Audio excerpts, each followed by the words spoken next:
All right, quick video how to identify if your tracer is bent.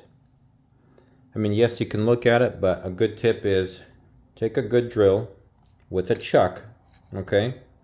You're gonna put it in here and just barely tighten it, okay?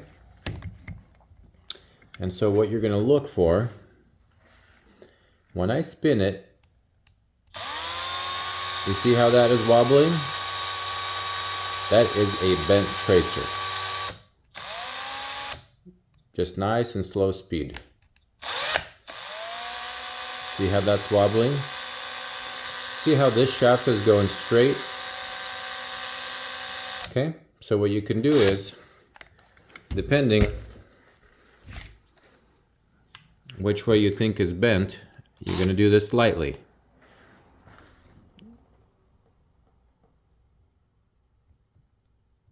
And massage it just a bit.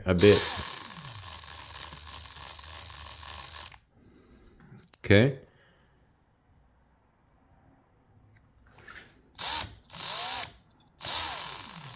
And you can play with that just a little bit, not too much.